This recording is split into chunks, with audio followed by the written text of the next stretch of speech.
Dear students, हमने जो last सन पे अभी डिस्कशन जो लास्ट लेक्चर में कवर किया वो आपका कंस्ट्रक्टिव इंटरफेरेंस के और डिस्ट्रक्टिव इंटरफेरेंस के बेसिक्स को देखा था। ओके, तो हम लोग जो फेज़र का कॉन्सेप्ट सीखा उस पर अगर हम लोग कुछ क्वेश्चंस करें तो आपको एक वेव दी गई जिसका एम्पलीट्यूड बता दिया गया सर ए है। एक दूसरी वेव दी गई जिसका एम्पलीट्यूड आपको बताया गया बच्चे सिंपली a√3 है। ये वेव आपने लिखी है बच्चे यहाँ पे, ये आपका function omega T minus K x. No doubt अगर आप इलेक्ट्रिक फील्ड के टर्म से लिखेंगे तो यहाँ पे E0 इक्वल टू ई करके आ जाएगा, है ना। और दूसरी वेव जो थी उसके बारे में बता देंगे से cos omega T minus K x करके ऐसे आते हैं। तो ये दोनों वेव्स अगर मैं इनको इंटरफेयर कराता हूँ, इंटरफेरेंस की कंडीशन को ये जस्टिफाई करते हैं, दोनों वेव पॉजिटिव एक्स में ट्रैवल कर रहे हैं, इनके बीच में कुछ फेज डिफरेंस है और इनको आपको ऐड करना है। तो किसी भी पॉइंट पे अगर वेव ऐड हो रही होंगी तो वहाँ पे आपको मुझे सिंपल सा बताना है, find net amplitude of y plus Y prime. ये जहाँ पे ऐड होंगे बच्चे वहाँ पे नेट एम्पलीट्यूड क्या होगा। तो अगर आपको एग्ज़ाम में इस तरह का डिस्कशन दिया जाता है तो आप अच्छे से समझो, इसका सोल्यूशन देखा जाए तो अगर आपके पास वेव दो से या दो तीन चार वेव्स को ऐड करनी तो फेज़र पे ही चलिए। पहला वाई प्राइम, पहले फेज़र को बच्चे आप ए sine omega T minus K x आपने लिखा और इसको आप ए 0 डिग्री मान लीजिए। आपने एज्यूम किया कि भाई ये जो मेरे पास फेज़र है ना, ये जो टर्म आपने लिखा है ये 0 है, तो ए 0 डिग्री फेज़र। दूसरे के लिए बच्चे a√3 sine cos omega T minus x लिखा है तो क्या इसको हम लोग sine omega T minus K x plus π/2 लिख सकते हैं। सबने ट्रिग्नोमेट्री में पढ़ा हुआ है, sine theta plus π/2 cos theta होता है, तो π/2 खत्म हो गया, cos omega T minus K X में आएगा। तो टेक्निकली ये जो पहली वेव और सेकेंड वेव है इनमें एम्पलीट्यूड डिफर कर रहा है, दोनों पॉजिटिव एक्स में ट्रैवल कर रहे हो, फेज डिफरेंस जो है आपका यहाँ पे 90 डिग्री या π/2 का है।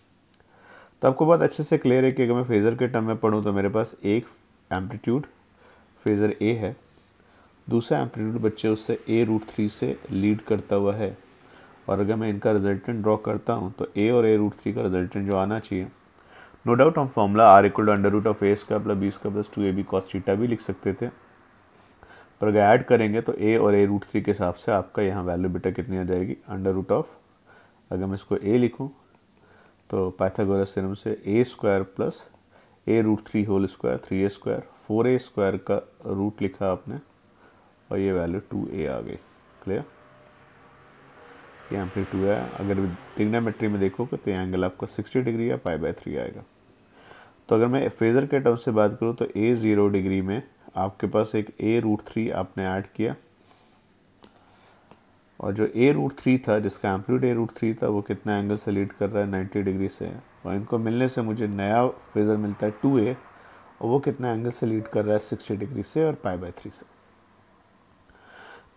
तो आपने जो दो वेव ऐड करी हैं, अगर इनका रिजल्टेंट को आपसे पूछे तो आप ऐसा बोल सकते हो सही, इन दोनों वेव्स का रिजल्टेंट y जो टोटल आया आपके पास रिजल्टेंट आया y नेट लिखोगे तो y प्लस वाई प्राइम, एक वैल्यू a साइन के एक्स माइनस ओमेगा टी थी, ये पॉजिटिव में ट्रैवल करती वेव जिसका एम्पलीट्यूड a है। दूसरी वेव a√3 साइन के एक्स माइनस ओमेगा टी ही था पर π/2 से लीड कर रही थी। अगर आप इसे लिखते हो तो इसका रिजल्टेंट कितना आ जाएगा, 2a साइन, और जो आपने 2a बनाया साइन के एक्स माइनस ओमेगा टी, ये जो नेट वेव है a वाले से इस वेव से कितना एंगल से लीड कर रही है, तो आपकी वैल्यू आ जाएगी यहाँ पे π/3। ओके, अगर मैं इंटेंसिटी के टर्म में बात करूँ तो मैं ऐसा बोल सकता हूँ कि अगर मैं इसकी इंटेंसिटी को I एज्यूम करूँगा, है ना, तो इसकी इंटेंसिटी कितनी होगी, एम्पलीट्यूड √3 टाइम्स करोगे तो इंटेंसिटी 3i आ जाएगी, और I और I को अगर आप ऐड करोगे तो इंटेंसिटी 2a के हिसाब से आपका स्क्वायर करोगे तो 4i। तो बाई चांस ऐसा है कि I और 3i का इंटेंसिटी 4i, ऐसा क्यों हुआ उसका रीज़न भी है कि I का फॉर्मूला आप देखोगे तो एक दूसरे से 90 डिग्री पर आ रहे हैं, तो ये वैल्यू बच्चे आपके पास a1 square plus a2 square आया, तो a² equal a1 square plus a2 square था, तो i equal to i1 plus i2 बनेगा। तो इस पर आपकी एक i और 3i जोड़ के आपकी नेट इंटेंसिटी 4i आ रही है। Clear sir? क्या ये जो आपने फेज़र वाला डिस्कशन दिया था हम 2 से ज़्यादा वेव्स के लिए भी ऐड कर सकते हैं? Yes sir. बाई वेक्टर से आप कैसे भी ऐड करिए। आपने एक y1 वेव लिखी, आपने एक y2 वेव लिखी, एक आपने y3 लिखी। y1 के बारे में बच्चे आपको a दिया गया, सेकेंड वेव आपको a की बता दी गई और नेक्स्ट वेव बच्चे आपको 2a की बता दी गई। ये पहली वाली वेव बच्चे आपने kx minus omega T. Coherency आपने मेंटेन करके रखी है, ध्यान से देखिए सब में फ्रीक्वेंसी आप सेम ही ले रहे हैं। ये वेव आपको बता देगी kx minus omega T plus 2π/3 है और ये जो आपने वेव ली ये 2a sine kx minus omega T plus π/3 है। क्लियर? तो अगर आपको ये लगता है कि सर इसका सोल्यूशन देखा जाए तो सिंपल से दिमाग में रखिए, क्वेश्चन आपका एक तरीके से फेज़र में 3 वेक्टर्स का क्वेश्चन है।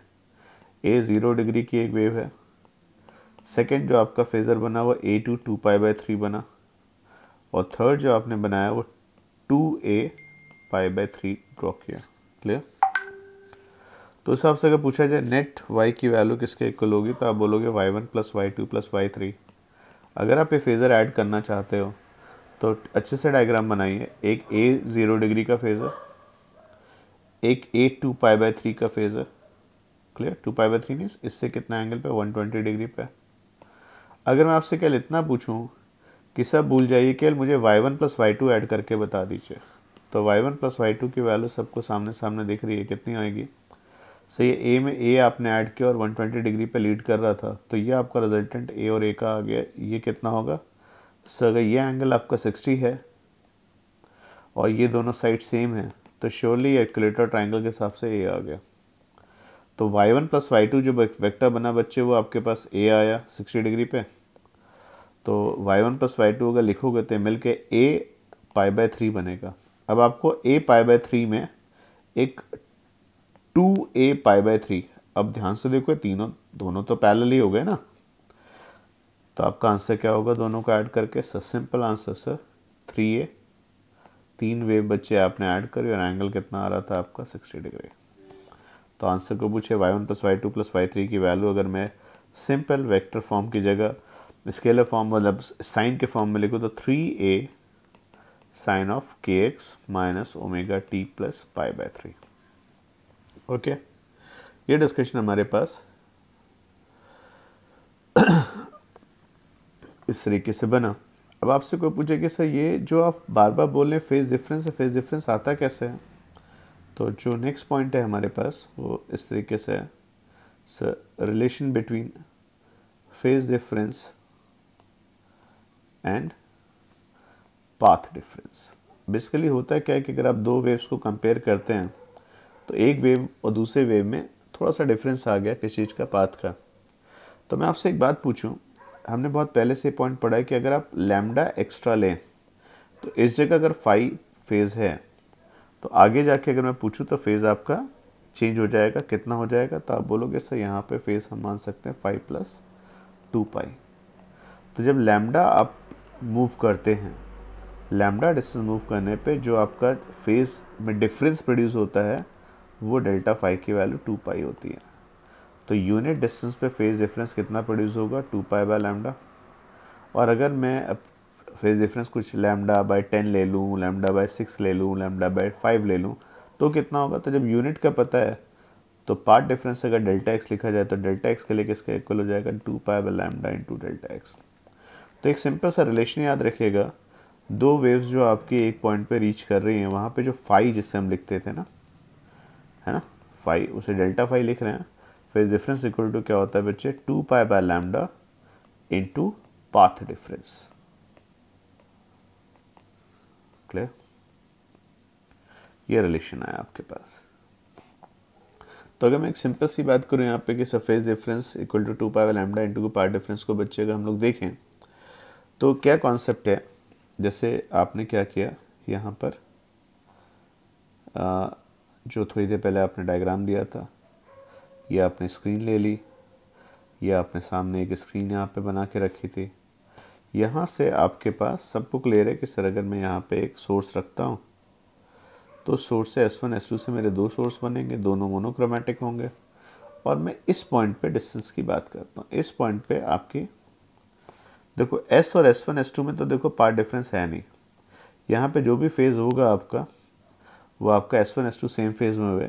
गड़बड़ कहाँ पे होगी, S1 के बाद P तक जाते हो अगर और S2 से P तक जाते हो तो पता लगा सर S2 से P और S1 P में S2P जो है S1 P से बड़ा दिख रहा है और नीचे वाली वेव के पास 2 वाले के पास कुछ एक्स्ट्रा पाथ है। लोगों ने मेज़र करके देखा तो पता लगा ऐसा एक्स्ट्रा पाथ कितने का आ रहा है सर, ये 3 लैम्डा का था और ये 10 लैम्डा बाय 3 था। 3 लैम्डा का मतलब समझे क्या हुआ कि अगर मैं यहाँ पे फेज़ 5 लेता हूँ और यहाँ फेज़ 5 लेता हूँ तो 3 लैम्डा का मतलब मेरी 3 कंप्लीट वेव आएंगी। 3 कंप्लीट वेव मतलब सर ये ऐसे, ये ऐसे और ये ऐसे। उस हिसाब से मैं पूछूं सर यहाँ पे फेज़ कितना था तो आप बोलोगे सर फेज़ की बात की जाए तो यहाँ पे 1 लैम्डा के बाद फेज़ कितना हो जाएगा 5, 2 पाई का चेंज, 4 पाई का चेंज और 6 पाई का चेंज। तो यहाँ तक आते आते आपका 6 पाई का फेज़ आया, 5 से आपका 5 + 6 पाई हो गया। अब अगर वेव बच्चे नीचे से देगा 10 लैम्डा बाय 3, 10 लैम्डा बाय 3 का मतलब सर उसमें 3 तो पूरे आएंगे। 10 लैम्डा बाय 3 मतलब होता है 3 लैम्डा प्लस लैम्डा बाय 3, तो 3 तो पूरे आएंगे, 1 2 3। उससे नेक्स्ट कुछ डिफरेंस है। अगर मैं पूछूं यहाँ पे कितना एक्स्ट्रा पाथ आया तो आप सिंपल सा बोल दोगे 5 + 6 पाई, 3 लैम्डा करस्पॉन्डिंग 6 पाई तो होगा।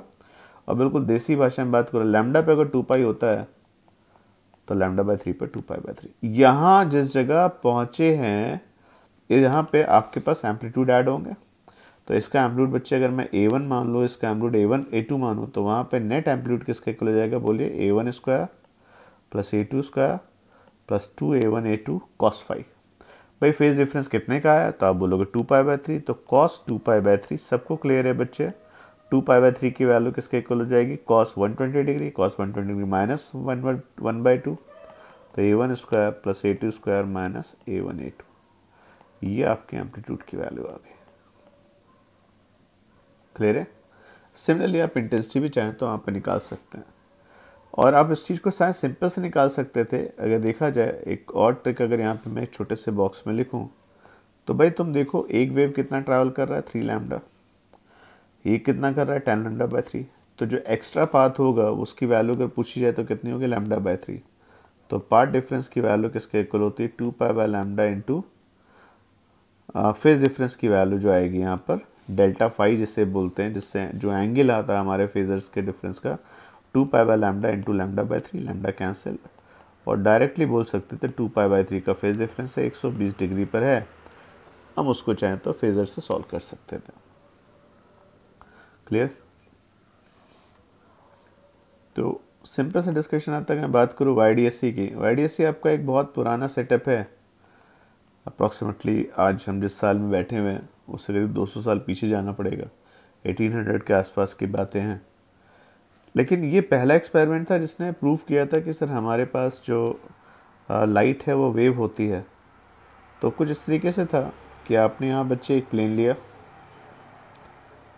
ठीक, और यंग के ही एरा में बच्चे बहुत सारे साइंटिस्ट और भी थे, फ्रेजनल थे, आपके लॉयड थे, सब ने अपने अपने तरीके से एक्सपेरिमेंट्स को प्रूव किया और उन्हीं एक्सपेरिमेंट्स का एक तरीके से एक्सटेंशन है ना। ये आपने बच्चे बनाए, ये दो आपके पास प्लेन है, ये दोनों प्लेन आपके पैरेलल हैं। क्लियर। ये दो पैरेलल प्लेन्स के बीच का बच्चा आपको गैप दे दिया गया, कितना है सर, कैपिटल डी है। क्लियर। और यहाँ बच्चे आपने दो होल क्रिएट किए। क्लियर। ये दो होल क्रिएट किए बच्चे आपने, डिस्टेंस कितनी ले ली यहाँ पर, स्मॉल डी ली। क्लियर।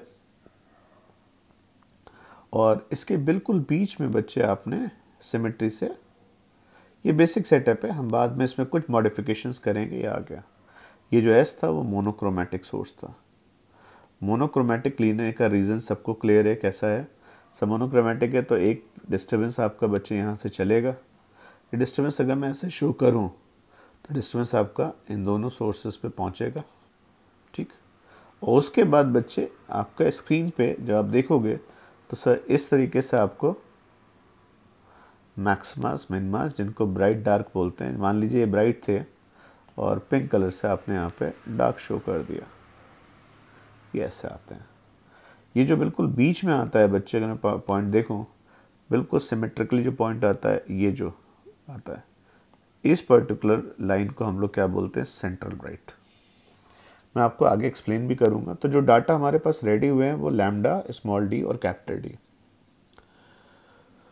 ओके तो जब आपने ये एक्सपेरिमेंट किया था तो नो डाउट उन्होंने एक बड़ा टाइम लगाया, और हम शायद इसको अगले 15-20 मिनट में पढ़ते हैं। तो कुछ उन्होंने शर्त लगाई थी। पहली चीज़ तो हमें जो सोर्स होना चाहिए वो मोनोक्रोमेटिक होना चाहिए। क्या हम मिक्स ऑफ कलर यूज़ कर सकते हैं? यस सर, मैंने आपको पहले प्रॉमिस किया है हम कुछ इसमें मॉडिफिकेशन करेंगे। Monochromatic source. सेकेंड, उन्होंने एज्यूम किया था जो आप स्क्रीन रखते हो, जो स्लिट्स के बीच के डिस्टेंस है, स्क्रीन और स्लिट प्लेन का बीच का डिस्टेंस कैपिटल डी और स्लिट्स के बीच का डिस्टेंस स्मॉल डी। उन्होंने एजम्पशन लिया था कि अगर आप एक्सपेरिमेंट को प्रॉपरली देखना चाहते हो, समझना चाहते हो, तो डी की वैल्यू स्मॉल डी से बड़ी होनी चाहिए। ठीक है, नॉर्मली हम लोग कैपिटल डी की वैल्यू, कोई भी आप क्वेश्चन देखेंगे चाहे वो एनसीईआरटी हो या एससीओ में हो, उनमें डी को मीटर्स में और स्मॉल डी को मिलीमीटर्स में लिया गया है। अब आप क्योंकि पैटर्न को देखना चाहते हो तो विजुअल पैटर्न होगा तो लैम्डा नैनोमीटर में आएगा, तो डी की वैल्यू बच्चे लैम्डा से बहुत बड़ी होनी चाहिए। नॉर्मल केसेस में हम लोग डी को मिलीमीटर्स में जैसे ऊपर लिखा, लेकिन लैम्डा ऑब्वियसली नैनोमीटर में ही आती है। क्लियर? तो ये बेटा आपने डायग्राम देखा। तो कोहेरेंट सोर्सेस का डिस्कशन के लिए बच्चे हमने S1 S2 लिए हैं। ये सबको समझ में आता है S1 S2 क्यों लिए, क्योंकि इससे कोहेरेंट सोर्सेस चाहिए, जो आपको पैटर्न मिले वो आपको बिल्कुल क्लियर मिले, है ना। तो अगर मैं सिंपल सा डायग्राम पूछूं भाई हो क्या रहा है, तो वो आपको मैंने बता ही दिया है कि सोर्सेज से S2 S1 S2 बने। S1 S2 से बच्चे कोई पॉइंट तुम लोगे तो वहाँ पे तुम्हारा पार्ट डिफरेंस आएगा। ठीक है, जैसे अगर मैं तुमसे एक छोटा सा क्वेश्चन दूं भाई, यहाँ पर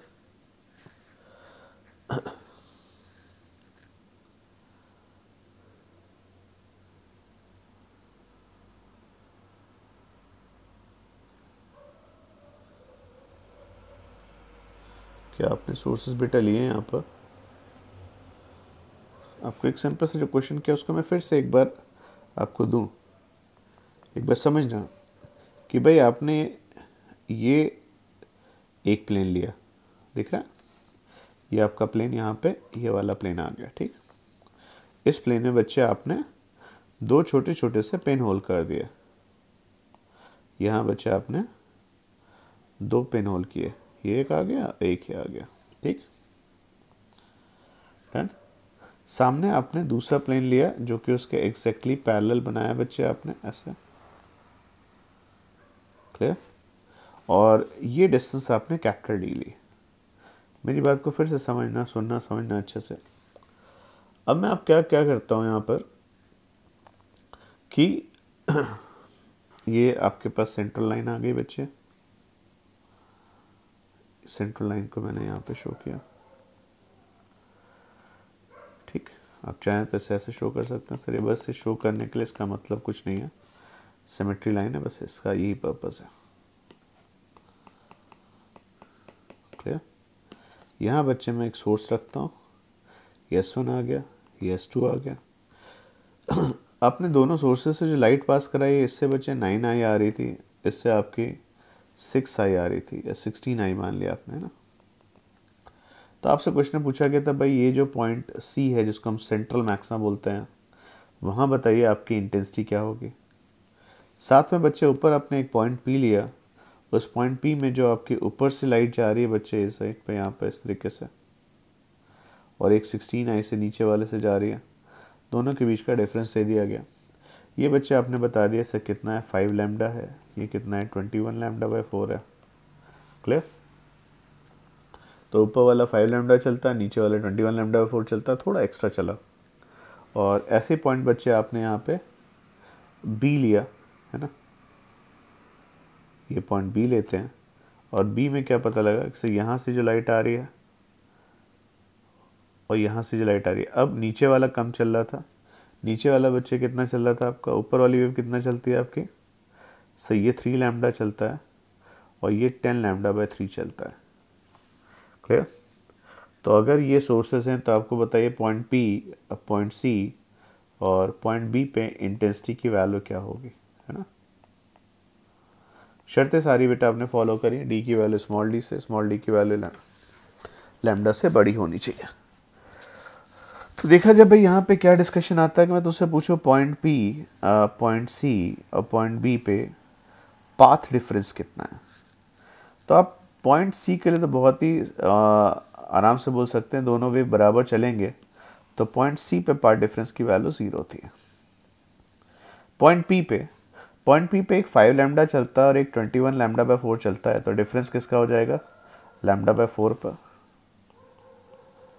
और पॉइंट बी पे ध्यान से देखो, ऊपर वाला ज़्यादा चल रहा है, नीचे वाला कम चल रहा है, तो ये 10 लैम्डा बाय 3 माइनस लैम्डा के हिसाब से ये लैम्डा बाय 3 का आया। तो उस हिसाब से फेज डिफरेंस कितने का होगा, फेज डिफरेंस आपको 2 pi by lambda into path difference बोला गया, तो इसी वैल्यू को जो आपने लिखा है इसको 2 पाई बाय लैम्डा से मल्टीप्लाई करोगे तो नीचे वाले टर्म मिलेंगे, तो 2 pi by lambda into lambda by 4 cancel हुआ, तो पार्ट डिफरेंस तो पता था, उससे फेज डिफरेंस, और ये वैल्यूज़ बेटा देखी जाए तो कितनी आई, sir lambda cancel 2 pi by 4 को देसी तरीके से अगर लिखोगे तो 90 डिग्री, ये 0, और यहाँ पे आपके पास लैम्डा कैंसिल तो 120 डिग्री आ गया।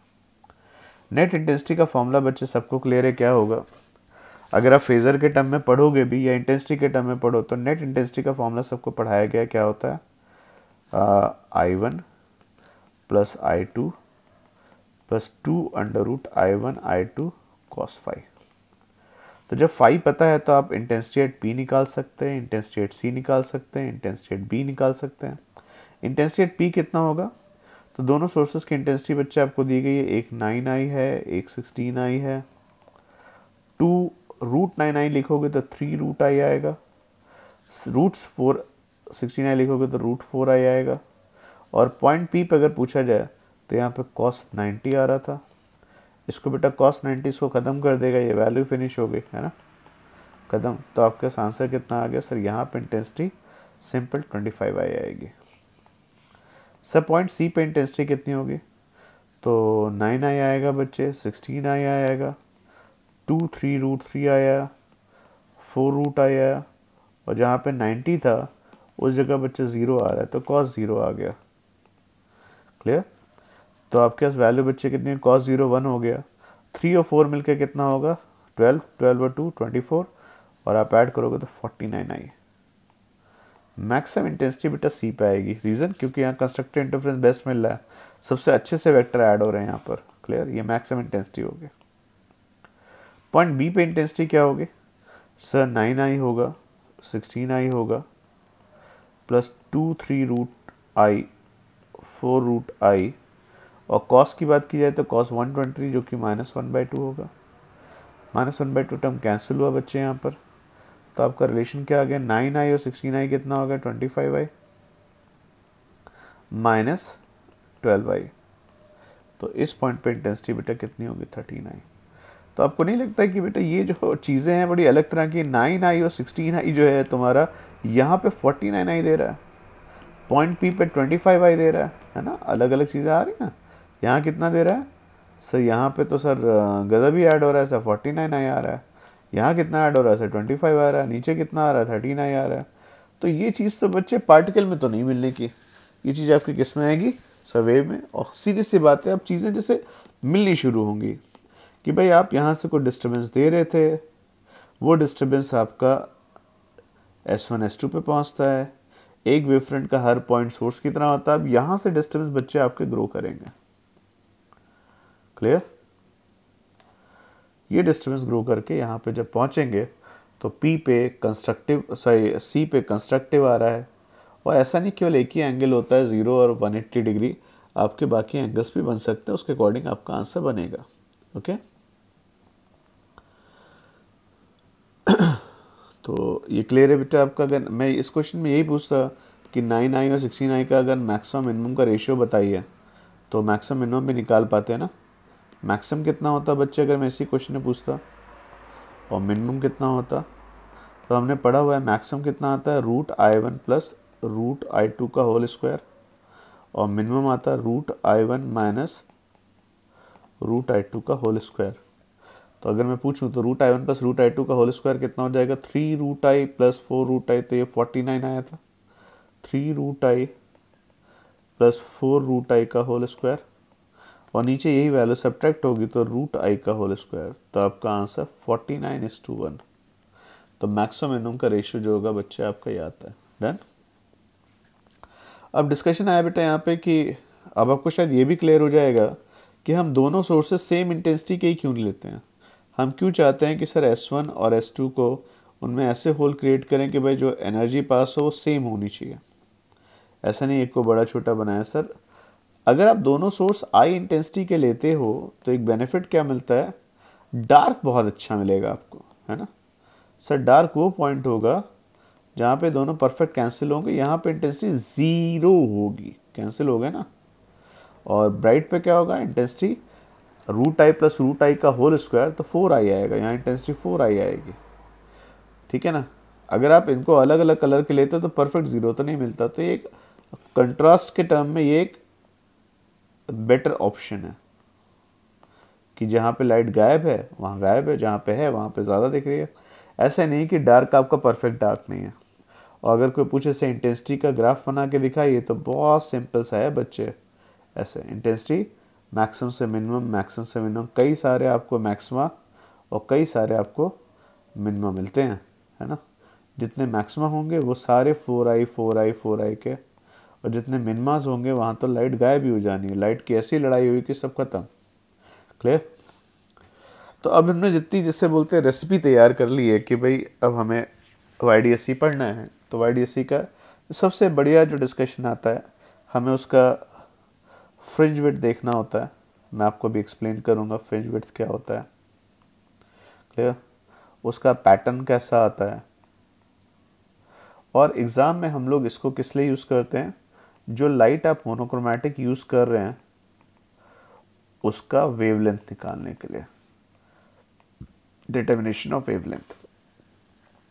तो मैं इसको फर्स्ट पार्ट डिस्कस करूंगा आपको, उसमें मैं आपको प्योरली एनसीईआरटी जैसा लेके चलूंगा, जैसे एनसीईआरटी में डेरिवेशन है जो आपको हेल्प भी करेगा आगे चल के। तो डायग्राम कुछ ऐसे बनाना है आपको। अब आपको तो क्लियर है यहाँ पे कि भाई एक आपने प्लेन यहाँ पे बनाया,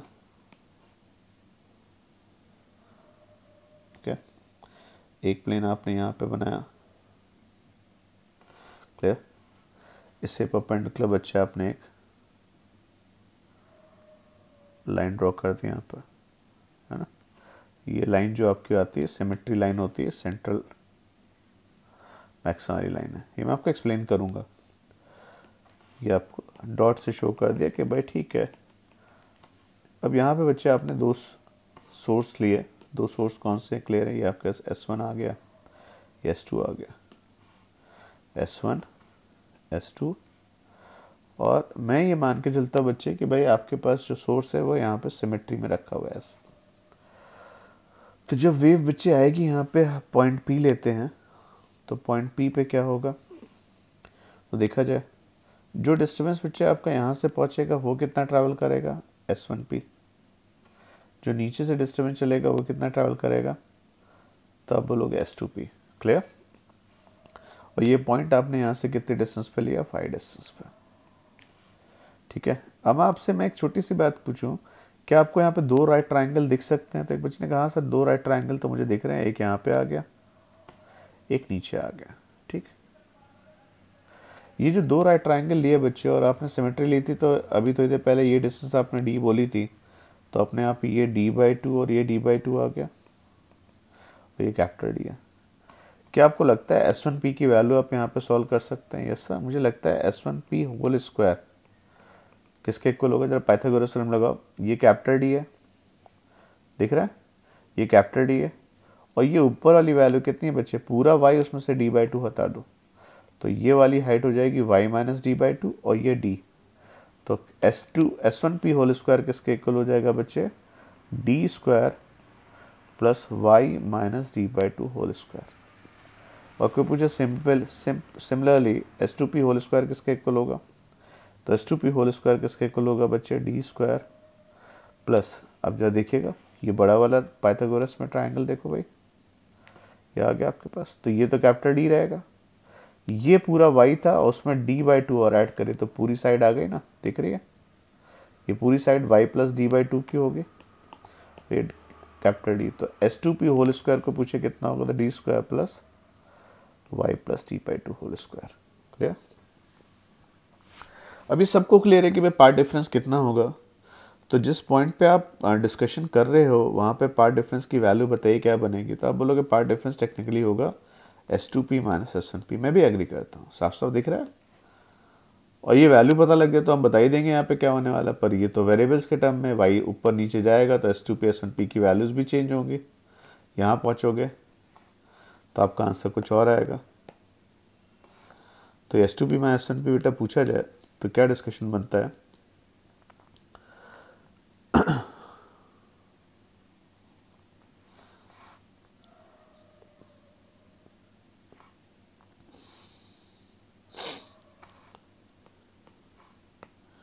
आई थिंक इसमें पेंसिल थोड़ी सी हैंग कर रही है, मैं इस पार्ट को यहीं पे छोड़ रहा हूँ और इसको सेकंड पार्ट में डिस्कस करूँगा। ये 1 मिनट रुके, मैं इसको थोड़ा सा रिवाइज करा दूँ तक पेंसिल चार्ज हो जाए, फिर आगे बढ़ते हैं, है ना? 1 मिनट है। देखिए पॉइंट्स बेटा हमारे पास क्या क्या है। तो देखो आपको ये बात पक्की हो गई कि भाई इंटरफेरेंस मतलब एडिशन ऑफ 2 और more than 2 waves at a point. ये जो 2 वेव्स आया, 3 वेव्स आप ऐड करोगे उनका सेम फ्रिक्वेंसी का सेम सोर्स से होना ज़रूरी है, कोहेरेंट होना ज़रूरी है, जिससे फेज डिफरेंस जो भी हो वो इंडिपेंडेंट ऑफ टाइम हो। आप 2 को भी ऐड कर सकते हो, आप 2 से ज़्यादा होंगे तो भी उन्हें 3 फेज़र की हेल्प से ऐड कर सकते हो, है ना?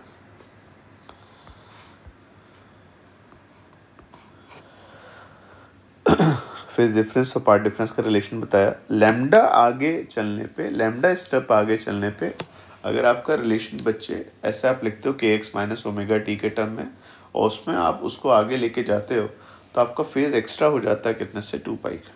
तो फेज लैम्डा पे 2 पाई चेंज होता है, तो डेल्टा एक्स पे कितना होगा, 2 pi by lambda into delta x. YDSC के लिए डिस्कशन मैंने दिया, शर्तें कुछ हैं छोटी सी, मोनोक्रोमैटिक सोर्स होना चाहिए, कैपिटल डी की वैल्यू स्मॉल डी से, प्लेन्स के बीच का डिस्टेंस स्लिट्स के बीच के डिस्टेंस से बड़ा, और जो स्मॉल डी वो लैम्डा से बड़ा, और ये ऑब्वियसली मिल भी जाता है ना? फिर मैंने आपको 3 पॉइंट्स पे इंटेंसिटी कंपेयर करके भी दिखाई। इंटेंसिटी का एक ही फॉर्मूला है बच्चे, I1 plus I2 plus 2 under root I1 I2 cos phi. अगर मैक्सिमम पे जाओगे तो root I1 plus root I2 whole square, minimum के लिए root I1 plus root I2 whole square. और अच्छे कंट्रास्ट के लिए, अच्छे पैटर्न के लिए दोनों सोर्सेज की इंटेंसिटी सेम हो तो हमारी बात बनती है। S1p होल स्क्वायर आप देखोगे तो पाइथागोरस थ्योरम से d plus Y minus d/2 whole square, और ऐसे ही आपका S1p। अगर मैं यहाँ पे लिखूँ तो ये वैल्यू बच्चे किसके इक्वल आ गई, path difference equal to S2p minus S1p। तो देखा गया तो इसमें भाई वैल्यूज़ को लिखा तो NCERT के अकॉर्डिंग ये बात आती है, वो कहता है S2p माइनस S1p लिखा है, इसको क्या करिए S2p प्लस S1p से डिवाइड कर दीजिए, और same number S2p plus S1p से मल्टीप्लाई डिवाइड किया आपने। ऊपर वाली वैल्यू हमारी मेहनत से S2p whole square minus S1p whole square आ गई, है ना? और नीचे वाली वैल्यू का आपने सिंपली लिख दिया S2p प्लस S1p। क्या बच्चे अगर मैं यहाँ पे आपसे पूछूं S2p whole square minus S1p whole square कितना होगा, तो आप सबको क्लियर है, जब आप इसमें से इसको सब्ट्रैक्ट करोगे, इसमें से इसको इस वाले टर्म में से ये वाला टर्म सब्ट्रैक्ट करो, डी स्क्वायर कैंसिल, दोनों में Y square plus D square, Y square plus D square by 4 भी कैंसिल, यहाँ पे आएगा YD और यहाँ पे आएगा माइनस YD। तो सॉल्व करने पे ये वैल्यू बच्चे आपकी 2YD बनेगी। तो ये वैल्यू कितनी होगी, 2YD divide by S2p plus S1p। NCERT ने बड़ा सिंपल से एक टर्म बोला कि अगर मैं S2p प्लस S1p की वैल्यू को अप्रॉक्सीमेशन के साथ, अगर क्योंकि आप बहुत ज़्यादा बड़ी स्क्रीन नहीं लेते हैं, ऐसे बड़ी बड़ी नहीं, ये सामने से ऐसे छोटा सा पार्ट है, तो अगर आप बहुत ज़्यादा दूर नहीं गए होंगे तो S2p प्लस S1p अप्रॉक्सीमेटली किसके इक्वल हो जाएगा बच्चे, 2D के इक्वल। वो कहता है S2p प्लस S1p को 2D लिखने से मेरा जो आंसर आएगा वो हार्डली 0.01% का है। तो उन्होंने कहा ठीक है, अगर ऐसा है तो हम इसको ले लेते हैं। तो पार्ट डिफरेंस की वैल्यू बच्चे किसके इक्वल हो गए, 2YD डिवाइड बाय 2D। और आंसर सिंपली सा क्या आ गया, dy बाई डी। तो मेरे पास सेंटर से y डिस्टेंस पे जो पॉइंट होगा वहां मैं बता सकता हूँ मेरा पार्ट डिफरेंस कितना है। शर्त आपको क्लियर है, सबसे बड़ी शर्त है आपने ये ली है ना। और ये सही होगी कब तक, जब तक d स्मॉल d से और d लैम्डा से बड़ा है, सब सही बैठते हैं। मैं अभी आपको आगे चल के दूसरे मेथड से जब समझाऊंगा तो आपको दिखेंगी चीज़ें कि हाँ सर एक्चुअल में ऐसा है, पर अभी के लिए हम इतने ही रखेंगे, बहुत ज़्यादा इसमें कैलकुलस मैथ्स ट्रिग्नोमेट्री इन्वॉल्व नहीं करते। अब path difference dy by D आया, तो क्या मैं उन पॉइंट्स की पोजीशन निकाल सकता हूँ जहाँ पे ब्राइट आ रहा था। ब्राइट वो होगा जहाँ पे पार्ट डिफरेंस ऐसा कुछ बने जिससे मुझे कंस्ट्रक्टिव इंटरफेरेंस मिले। क्लियर? तो सबको क्लियर है बच्चे यहाँ पे? सर कंस्ट्रक्टिव इंटरफेरेंस के लिए मैं उल्टी बात पूछूं तो कंस्ट्रक्टिव इंटरफेरेंस के लिए ब्राइट के लिए ऐड हो, इसके लिए फेज डिफरेंस कितना होना चाहिए, तो इवन पाई हमने पढ़ा था। फेज डिफरेंस किसके इक्वल होता है, 2 pi by lambda into path difference. तो 2 pi by lambda into path difference equal to even pi. तो यहाँ से बच्चे पाई पाई कैंसिल हो गया, तो पार्ट डिफरेंस की वैल्यू बच्चे किसके इक्वल आ गई, पाई पाई कैंसिल, तो even into lambda divide by 2। Clear? Even सबको क्लियर है बेटा? इवन होगा तो 2n लिखोगे तो ये n लैम्डा होना चाहिए। तो जिन पॉइंट्स पे आपका मैक्सिमा आता है वहाँ पार्ट डिफरेंस n लैम्डा होना चाहिए। ये मैक्स पार्ट डिफरेंस आ कहाँ से रहा है, क्योंकि जो तुमने पॉइंट लिया है वो कहीं यहाँ पर है, तो एक वेव कम और एक ज़्यादा चलती है, तो पार्ट डिफरेंस किसकी वजह से आया है, सर y की वजह से आया। तो बताइएगा पार्ट डिफरेंस कितना आएगा। सर आपने अभी लिखा ना, पार्ट डिफरेंस किसके इक्वल होगा, y पोजीशन पे at point y at p, path difference की वैल्यू कितनी है, dy बाई डी। इतना है और इतना आपको होना चाहिए। तो dy बाई डी की वैल्यू किसके इक्वल हो गई, n लैम्डा। तो y किसके इक्वल हो गया, अगर आप ठीक से देखोगे तो बड़ा प्यारा सा आंसर आता है, y equal to N D lambda by D. तो आपको मैक्सिमस कहाँ मिलेंगे, तो अगर मैं पूछूं तो क्या n इक्वल टू 0 कुछ होगा, यस सर, तो y 0। ये बच्चे पोजीशन हुई सेंट्रल मैक्सिमा की। सेंट्रल मैक्सिमा वो जगह होती है जहाँ पार्ट डिफरेंस 0 होता है। सर अगर मैं n की वैल्यू को 1 मान लूँ तो y की value D lambda by D.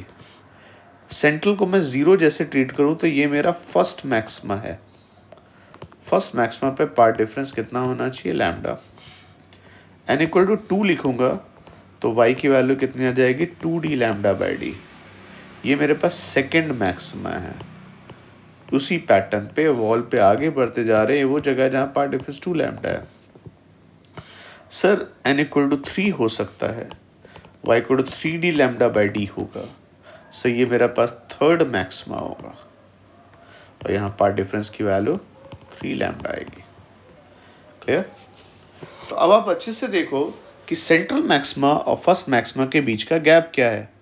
तो आपने कहा सर सेंट्रल मैक्सिमा और फर्स्ट मैक्सिमा के बीच में अगर देखा जाए तो जो गैप आ रहा है उसको हम लोग फ्रिंज विड्थ या डी लैम्डा बाई डी बोलते हैं। सर फर्स्ट मैक्सिमा और सेकेंड मैक्सिमा के बीच का गैप भी इतना ही है और सेकेंड मैक्सिमा और थर्ड मैक्सिमा के बीच का गैप बिल्कुल ऐसा आ रहा है। तो अगर मैं स्क्रीन पे बात करूं बच्चे जो हमने आज बनाई हैं, उन स्क्रीन को देखा जाए तो ये आपने बेटा स्लिट वाली स्क्रीन ली, ये आपके पास बेटा जिस पे पैटर्न देखने वाले हो वो वाली स्क्रीन आ गई। ओके, ये आ गई और ये आपके पास। तो अगर यहाँ पे आप स्लिट लेते हो बच्चे, ये स्लिट, तो ये आपका सेंट्रल मैक्सिमा से यहाँ से सेंट्रल मैक्सिमा से कितनी डिस्टेंस पे, बीटा डिस्टेंस पे मुझे फर्स्ट मैक्सिमा मिलेगा।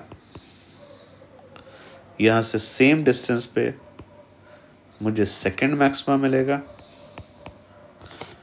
यहाँ पे नीचे सर, नीचे सर जैसे ये n इक्वल टू 0, ये n इक्वल टू 1, ये n इक्वल टू 2 था, तो वैसे नीचे n equal to -1, n equal to -2। Sir इसका मतलब क्या हो बेटा, n इक्वल टू 0 पे बाई S1P और S2P बराबर, n इक्वल टू 1 पे S2P is greater than S1P, n equal to 2 पे S2P is greater than S1P, 2 lambda का डिफरेंस।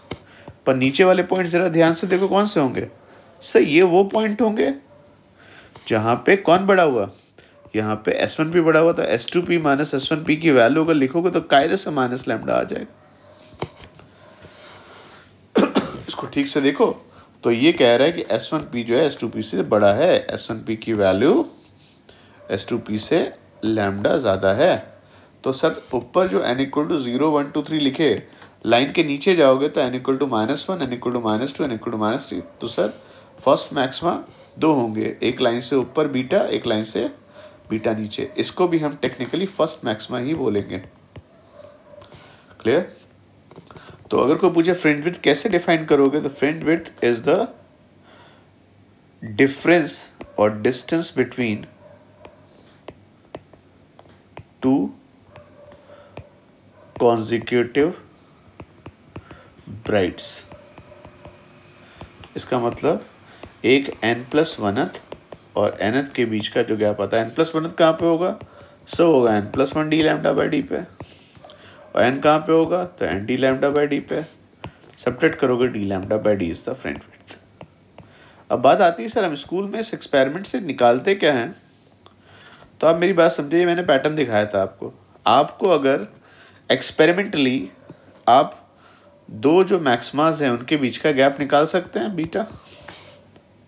बीटा आपने मेहनत से निकाल लिया, ये आपकी रीडिंग हुई।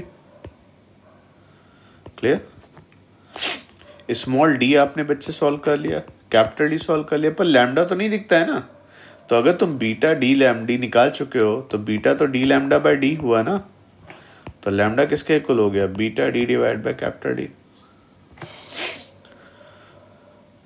तो अगर आपकी रीडिंग्स पक्की हैं, फ्रिंज विड्थ पक्की है, स्मॉल डी पता है, कैपिटल डी पता है, तो आप लैम्डा निकाल सकते हो। इसलिए बार बार मोनोक्रोमैटिक सोर्स आपसे बोल रहा था। क्लियर? आपने कहा ठीक है, मैं आपकी बात समझ गया। तो अगर पूछे सर nth मैक्सिमा कहाँ पे आता होगा, nth ब्राइट कहाँ पे आएगा, तो आपका आंसर होगा सर उसका y कोऑर्डिनेट होगा सिंपल सा n d lambda by D. तो सेंट्रल मैक्सिमा के लिए n 0 होगा, फर्स्ट के लिए कहाँ पे होगा d lambda by D, second के लिए कहाँ पे होगा 2d lambda by D. Clear? ये मेरे पास बच्चे ब्राइट आएंगे। तो रीडिंग्स क्लियर है क्या क्या होंगी, रीडिंग्स में कैपिटल डी रीडिंग होगी, बीटा रीडिंग होगी और स्मॉल डी रीडिंग होगी। ये रीडिंग्स अगर आपकी रेडी हैं तो आप लैम्डा की वैल्यू यहाँ से सॉल्व कर सकते थे। सर क्या हम डार्क के बारे में ही पढ़ सकते हैं? डार्क जहाँ पे आएंगे अगर अच्छे से देखो तो डार्क वो पॉइंट होंगे जहाँ पे, जब देखो डार्क कौन से पॉइंट होते हैं, डार्क वहाँ पे होगा जहाँ पे फेज डिफरेंस आपका ऑड पाई होगा। ऑड पाई में मैं 2n-1 पाई लिखता हूँ, क्योंकि अगर मैं पूछूं तो 2n+1 अगर लिखें तो देखो 0 फर्स्ट जो आएगा, 0 तो आएगा नहीं इसमें, 2n-1 लिखते हैं तो फर्स्ट मिनिमा जो आएगा बच्चे वो n इक्वल टू 1 तो पाई का phase difference, n equal to 2 तो 3 पाई का फेज डिफरेंस, तो phase difference equal 2n-1 into pi. सबको पता है बेटा फेज डिफरेंस किसके इक्वल होता है, तो आप बोलोगे 2 pi by lambda into path difference. Delta phi किसके इक्वल हो गया बच्चे, 2n-1 into pi is equal to 2 pi by lambda into path difference. यहाँ से पाई पाई कैंसिल हो गया और पार्ट डिफरेंस की वैल्यू बच्चे सिंपल सी 2n-1 इंटू लैम्डा बाई 2। ठीक, अच्छे पार्ट डिफरेंस आ क्यों रहा है, क्योंकि S1P वही कहानी पुरानी फिर से, क्योंकि जब आप देख रहे हो तो एक जगह पे ये x चलता है, ये कितना भी चलता है, मान लो x चलता है, तो नीचे वाला कितना चलता है x plus D Y by D. आई ना बात समझ में? तो नीचे वाला एक्स्ट्रा चलता है डी वाई बाई डी, तो पार्ट डिफरेंस की वैल्यू क्या है डी वाई बाई डी। हमने सॉल्व किया है इसको तो वैल्यू 2n-1 आया, तो y की वैल्यू क्या हो जाएगी 2n-1 D lambda bye 2d। ये मेरे पास y कोऑर्डिनेट आएगा मिनिमा का। तो पूछूं सब पहला मिनिमा कहाँ पे होगा, तो फर्स्ट मिनिमा कहाँ पे होगा, तो जरा लिखिएगा nth मिनिमा लिखा था, तो फर्स्ट मिनिमा कहाँ पे होगा, n की वैल्यू 1 रखिए, 2-1 कितना हो गया 1 हो गया, डी लैम्डा बाय 2d पे आएगा। सबको क्लियर है D lambda by D beta है तो बीटा बाई 2 पे आएगा। सेकेंड मिनिमा है ना, सेकेंड मिनिमा कहाँ पे आएगा, y2 लिखा आपने, n की वैल्यू 2 रखी है बच्चे यहाँ पे, तो n की वैल्यू 2 रखोगे तो 2 इंटू 2 माइनस 1 तो 4 minus 1 3d lambda by 2d और answer same plus 3 beta by 2। ऐसे बच्चे थर्ड मिनिमा। अगर मैं आपसे पूछूं जो दो कॉन्जिक्यूटिव मिनिमाज हैं जहाँ डार्क है उनके बीच का गैप कितना है, तो 3 बीटा बाई 2 और 3 बीटा बाई 2 हिंदी में बोलो तो 1.5 बीटा, आधा बीटा, 1.5 और आधे के बीच का गैप आपका बीटा आएगा। तो जो दो कॉन्जिक्यूटिव मिनिमाज आएंगे उनके बीच का गैप भी आपका बीटा ही होता है। तुम स्क्रीन पे समझने की कोशिश करो। ये आपने S1 S2 बनाए, ये आपने बच्चे स्क्रीन ली सामने, ये आपके पास सेंट्रल मैक्सिमा की पोजीशन आ गई, इसको बच्चे आपने ऐसे शो कर दिया, ठीक है ना। अब टेक्निकली बेटा मैं अब तुम्हें एक बात बताऊं, ये स्कीम सब ऐसी हैं इस तरीके से। यहाँ पे तुमने कितने होल क्रिएट कर दिए सर, ये S1 S2 आ गया। S1 S2 का भाई डी रीडिंग तो निकाल पाओगे ना, कैपिटल रीडिंग तो निकाल पाओगे ना। अब स्क्रीन पे जो सबसे बढ़िया चीज़ दिखेगी वो आपकी मिनिमा होगी, क्योंकि मिनिमा कब परफेक्ट होंगे वहाँ पे ये आपको एक मिनिमा दिखेगा, ठीक है ना। सेंट्रल वाला नहीं होता, उससे थोड़ा ऊपर फिर आपको एक मिनिमा और दिखेगा। से ये फर्स्ट मिनिमा हुआ। सेकेंड मिनिमा से ये मिनिमा क्यों साफ दिखेंगे, परफेक्ट ब्लैक लाइन होगी। कि सोचो वाइट स्क्रीन जैसे जैब्रा, सोचो जैब्रा में जो वाइट वाइट वाइट हो गया कंस्ट्रक्टिव हुआ, तो तुम्हें क्लियरली क्या दिखेंगे, डार्क लाइन्स। तो जहाँ एनर्जी गायब हो गई ये जैब्रा जैसी लाइन आएंगी बेटा, फर्स्ट मिनिमा, सेकेंड मिनिमा और third minima. Clear. First minima कितने डिस्टेंस पे है बच्चे, सेंट्रल से बीटा बाई 2 पे है ना, ये बीटा बाई 2 है। सेकेंड मिनिमा कितने डिस्टेंस पर है सर, 3 बीटा बाई 2 पे। सर थर्ड मिनिमा कहाँ पर है सर, 5 बीटा बाई 2 पे। ऑड बीटा बाई 2 आएगा ना, 2n माइनस 1 बीटा बाई 2। देखो ये इसको चाहो तो ऑड इंटू बीटा बाई 2 भी तो लिख सकते थे। तो फर्स्ट मिनिमा और सेकंड मिनिमा के बीच में आपको पूछे सर गैप कितना हुआ, तो आप बोलोगे सर जी देखिए ये गैप है और ये बिल्कुल ज़्यादा सोचने की ज़रूरत नहीं, बीटा ही आएगा। तो फ्रिंज विड्थ अगर कोई पूछे फिर से उसको दोबारा परिभाषित करो तो क्या बोलोगे sir, it is the gap between two consecutive maximas और मिनिमा। तो beta is D lambda by D, it is called fringe width and is the gap between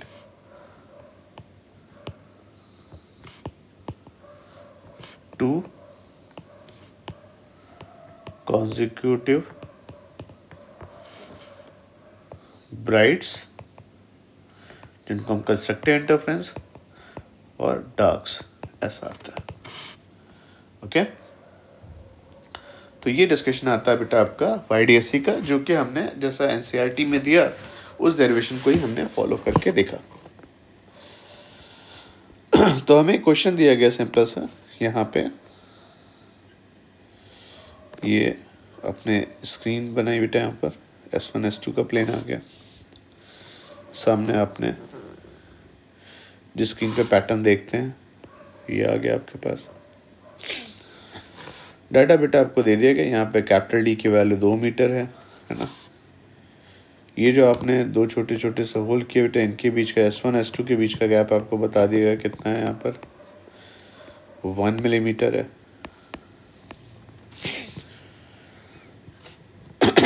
और यहाँ पे जो आपने लाइट यूज़ करी थी बच्चे, वो आपने मान लिया सर हम यहाँ पे मोनोक्रोमेटिक लाइट रेड यूज़ कर रहे हैं, और लैम्डा की वैल्यू बच्चे 800 नैनोमीटर मान लीजिए।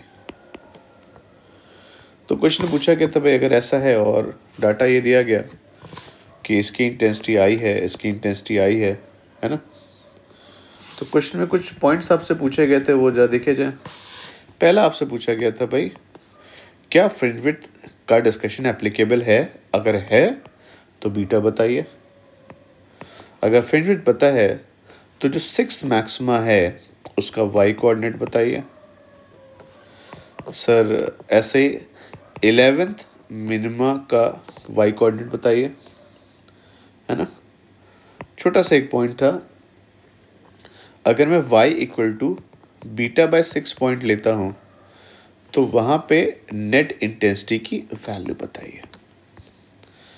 तो देखिए भाई बीटा वाला डिस्कशन एप्लीकेबल है या नहीं है उसके लिए हमें देखना पड़ेगा क्या कैपिटल डी स्मॉल डी से बड़ा है। सर 2 मीटर है ना, 2 स्केल मीटर, मीटर के बड़े से रखो, उसके सामने मिलीमीटर, कैसा हुआ, छोटा हुआ, और स्मॉल डी के सामने लैम्डा। सही, ये भी सही है, स्मॉल डी 1 मिलीमीटर है और ये लैम्डा केवल 800 नैनोमीटर है, तो बहुत छोटा हुआ। तो बीटा हमारे लिए एप्लीकेबल है D lambda by d. D कितना हुआ 2, लैम्डा 800 नैनोमीटर, तो 800 इंटू 10⁻⁹ है ना, और स्मॉल डी कितना है 1 मिलीमीटर, तो 10⁻⁻3। तो यहाँ पे मेरे लिए कुछ बात बन सकती है। सही, 1600 माइक्रोमीटर आया, माइक्रोमीटर का 10⁻³ और 10⁻³ के 2 टुकड़े कर लो, तो ये 1.6 मिलीमीटर। कितना प्यारा आंसर है कि जो आप देख पा रहे हो। अब देखो नॉर्मल आई से तो नहीं मेजर कर पाओगे, इसमें टेलीस्कोपी से देखोगे तो सर 2 जो मैक्सिमास होंगे उनके बीच का गैप कितना होगा बच्चे, बीटा 1.6 मिलीमीटर। 6th मैक्सिमा कहाँ पे आएगा, तो आपको बच्चे मैंने बताया n D lambda by d. तो पहला मिनिमा कहाँ पे मिलेगा, बीटा पे, दूसरा कहाँ पे 2 बीटा पे, तीसरा 3 बीटा पे, तो ये 6 इंटू 1.6 9.6 मिलीमीटर, समझे ना। 1 सेंटीमीटर के अंदर तो आपके 6 मैक्सिमा आ जाएंगे। कितने पास हैं, 11th मिनिमा। तो मैंने आपको बताया था 2n-1 D lambda bye 2d आता है ना।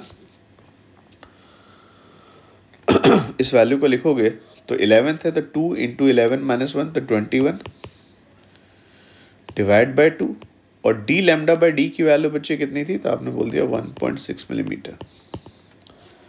तो 21 डिवाइड बाय 2 इंटू 1.6, तो 21 इंटू 0.8 मिलीमीटर में आंसर आएगा बच्चे, क्योंकि 1.6 मिलीमीटर आंसर था ना आपका। तो वैल्यू को पूछे तो कितनी बनेगी, तो आप बोलोगे 21 इंटू 0.8, तो आपका 21 इंटू 0.8 16.8 मिलीमीटर पे आपका, मतलब 2 सेंटीमीटर से कम पे आएगा। तो मुझे y को बीटा बाय 6 पे इंटेंसिटी कितनी होगी, तो एक बार सबको क्लियर है कि इंटेंसिटी का फॉर्मूला क्या होगा, आई नेट इज इक्वल टू, तो देखिएगा अगर दोनों सोर्स सेम इंटेंसिटी के होते हैं तो I plus 2√I1I2 cos phi लिख दीजिए। क्लियर, इसको देखो तो 2i कॉमन आ जाएगा, ब्रैकेट में क्या बन जाएगा 1 plus cos phi। 1 plus cos phi किसके इक्वल होता है 2 cos स्क्वायर phi बाय 2। तो ये बच्चे आगे से आंसर याद रखिए, अगर 2 सोर्स सेम इंटेंसिटी के आ रहे हो तो बड़ा प्यारा सा आंसर आ जाता है, net intensity equal to 4i cos square phi by 2। और इंटेंसिटी इस चीज़ पे डिपेंड करेगी कि जिस जगह आप वहाँ बैठे हैं वहाँ पे फाई फेज डिफरेंस कितना है। सर हम कैसे बताएं भाई, y equal to beta by 6 पे पार्ट डिफरेंस तो भाई भले अच्छे से याद होना चाहिए, डी वाई बाई डी अभी लिखवाया था, तो d by d into y की वैल्यू बच्चे बीटा बाय 6, तो ये डी लैम्डा बाय 6d हो गया, यहाँ से डी कैंसिल, ये लैम्डा बाय 6 आ गया। पार्ट डिफरेंस अगर लैम्डा बाय 6 है तो फेज डिफरेंस कितना होता है, तो हमने आज पढ़ा था 2 pi by lambda into lambda by 6। 2 pi bye 6 कितना हो जाएगा यहाँ से, सर आपकी वैल्यू 2 पाई बाय 6 के अकॉर्डिंग आपकी वैल्यू 30 डिग्री जैसी आ जाएगी। क्लियर, नहीं 2 पाई बाय 6 है ना ये, तो 2 बाय 6 तो आपका lambda lambda cancel, 2 pi bye 6 मतलब pi by 6, 2 pi bye 6 means pi by 3 और 60 डिग्री आ गया। अगर फेज डिफरेंस 60 डिग्री आया तो नेट इंटेंसिटी का फॉर्मूला क्या होगा 4i cos स्क्वायर 60 बाई 2। सबको क्लियर है 60 बाई 2 किसके इक्वल होता है बच्चे 30 डिग्री, तो cos स्क्वायर 30 √3 बाई 2 का होल स्क्वायर, तो 4i इंटू 3 बाई 4 कैंसिल और इंटेंसिटी की वैल्यू 3i। अगर जिस पॉइंट को तुम पकड़ के चल रहे हो उसमें i और i मिलके क्या दे रहा है 3i। तो मज़ेदार बात कोई पूछे क्या होगा, वेक्टर के ज़माने से हम पढ़ते हैं ना मैक्सिमम मिनिमम, तो i और i जो होगा आपका ऐड होकर 4i और 0 के बीच में कुछ भी आंसर देगा। तो भाई ये पॉइंट जो आपने पकड़ा वहाँ 3i दे रहा है, तो क्या गलत किया, सही है ना।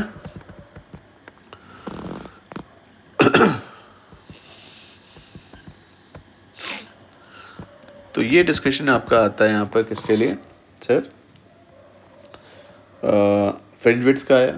फ्रिंज विड्थ के साथ साथ हमें एक और कॉन्सेप्ट पढ़ने को मिलता है जिसको हम लोग एंगुलर विड्थ बोलते हैं। एंगुलर विड्थ क्या होती है, देखिए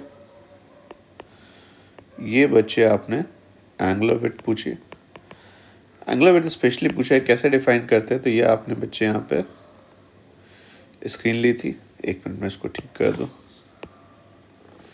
ये S1 S2 वाला प्लेन लिया, सामने स्क्रीन ली है ना, ये आपकी सेंट्रल मैक्सिमा वाली लाइन आ गई।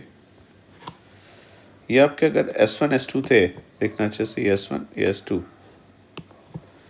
दो होल जो आपने क्रिएट किए। अब यहाँ पे आपके पास एक मैक्सिमा है, मैक्सिमा ये nth मैक्सिमा है, ये n+1th है और ये nth मैक्सिमा कॉन्जिक्यूटिव।